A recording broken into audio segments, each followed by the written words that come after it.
Hey guys, and welcome to another edition of BRIGHTON Ballers. I won't be doing that many videos during the international break unless we've got real news to talk about. So don't expect me on there every day, guys. But today I'm just going to be doing a video where I'll be looking at Chelsea's progress so far this season. So international break's a great time to assess how we're doing. I'll be doing one with Zane probably later on in the week where I look at all 20 Premier League clubs and just grade them on how they're doing at the kind of quarter mark of the season. We're 8 games in now, so it's just under a quarter of the season that's gone. So before I get into this video, guys, don't forget to like, subscribe, turn on all post notifications so you're notified every time we make a new video. Welcome to the BRIGHTON Ballers. Ain't got no time for no stallers, yeah. We are the risers, we're not the fallers. Our channel is growing wider and taller. Yeah, we're here to give you the news about your dear beloved Blues, yeah. So if you like this YouTube channel, like, subscribe and turn on that bell. Yeah.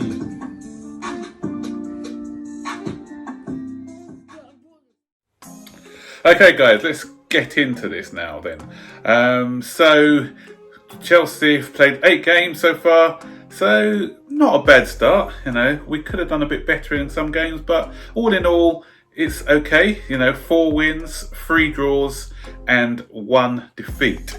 And if we're comparing like for like with last season, then we are at the moment plus 4 up on last season, which is quite good.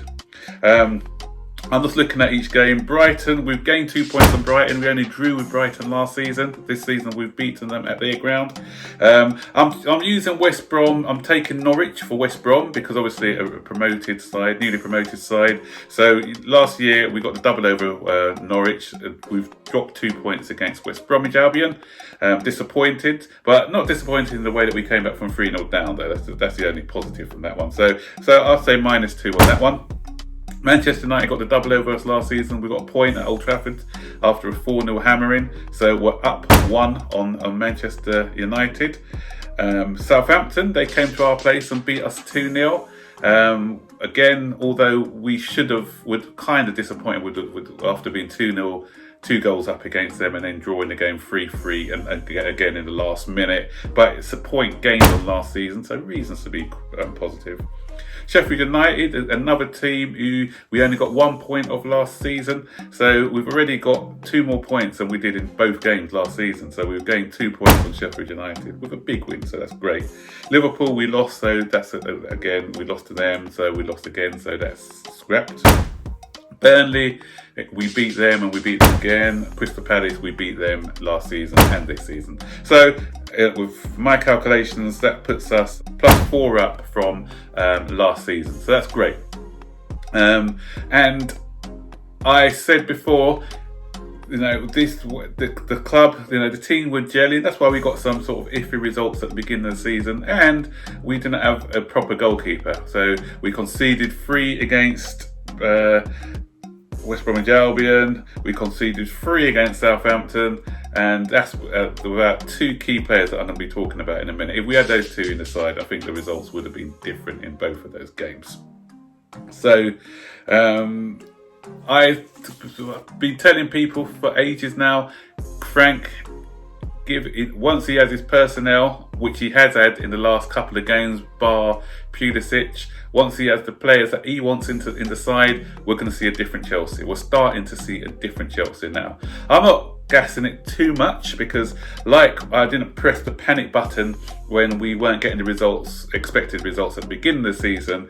I'm not going to be saying that he's a new coming messiah after a couple of results against teams that, you know, realistically we should be beating, the likes of the Burnleys, Crystal Palaces.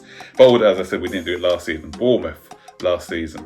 So anyway, I think it's that things are going to just get better, and I really do believe that we can get close to challenging Liverpool and Man City. Liverpool and Man City I still think are slightly ahead. The game on Sunday proved that 1-1, especially both teams, I thought Liverpool in the first 20 minutes were superb. Manchester City in the second half were quite good. So I think if those two gel, even with Liverpool's injuries, I still think that, realistically, those are the teams to beat. But I think we can get closer to challenging them. If not, if we still start, get results against the bigger teams, bigger tests to come.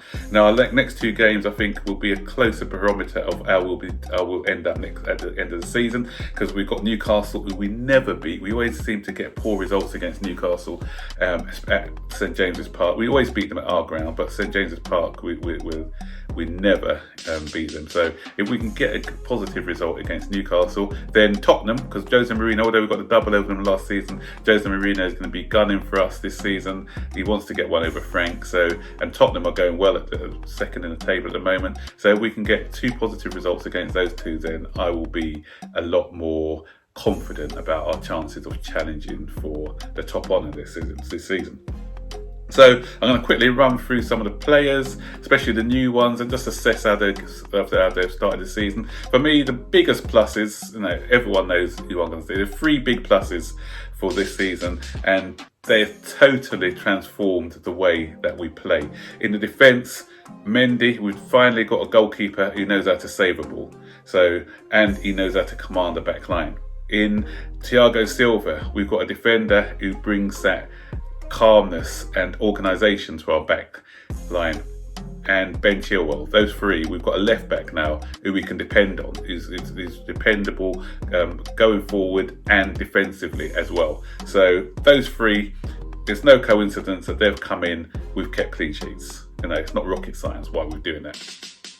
And in the middle of the park, Ziyech. Oh wow! He's only played two starts now, and you can see the way he's totally transformed our midfield with his passing range, his skill, his audacity on the ball, his cheek, his just sauciness. That guy, he's going to be the fulcrum of our attack. He's going to. I think out of all the new signings, up at the top end of the field, he's going to be our most vital player. Assists galore. He's going to score from distance. He's going to give us everything that we were lacking last season in that midfield. Havertz has started quietly confident. I know everyone was expecting, because he was a big player who came here. They thought a massive fanfare. They're expecting 9 out of 10 performances from him week in, week out. He's adjusting to the Premier League, but although he hasn't really set the world alight at the moment, I still think what he's doing tactically, although what he's doing tactically for me, I think he's doing it quiet. He's been quietly effective for me. There's still more to come from him, but I think he's had a decent start. As I said, not catching on the eye at the moment, but he's going to take off soon. And Werner's a difficult one to assess, because a lot of times he's been playing out of position as a left winger, and so he hasn't that's not his position. We all know that, and he's kind of been shoehorned into there at the moment. But he's banging in the goals. He's been brought in to score goals, and that's what he's doing. So he got 6 goals or 7 goals so far this season. So you cannot argue with that return at the moment. And again, I think there's still more to come from him. So all in all our signings have been a success. Every single one of them have contributed to how we're playing at the minute.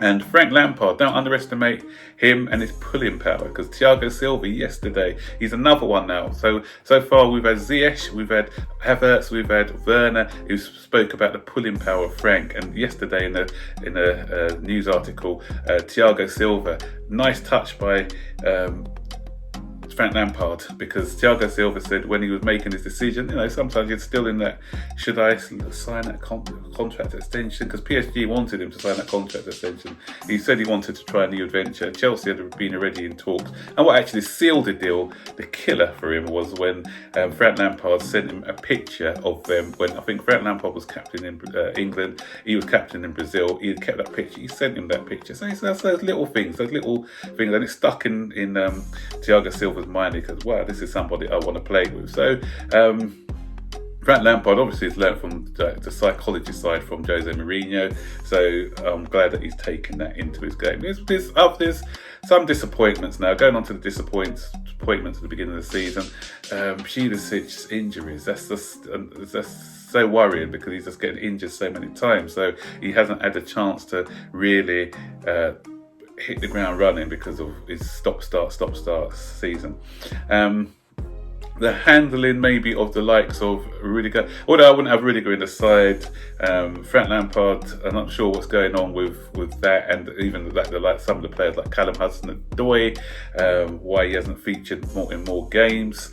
And Tomori as well. He's another one who's not been in and around the side. So a lot of fans would like to see, especially the likes of Tomori and Odoi getting a bit more game time. But that's just me being a little bit picky. So that's it, guys. That's my assessment so far of the season. Let me know if I've missed anything. Please comment below. Do you agree with my assessment? Do you agree with how I've assessed the players and the team? Is there anything that you want to add? As I said, just put it in the comment section below and we can have that discussion.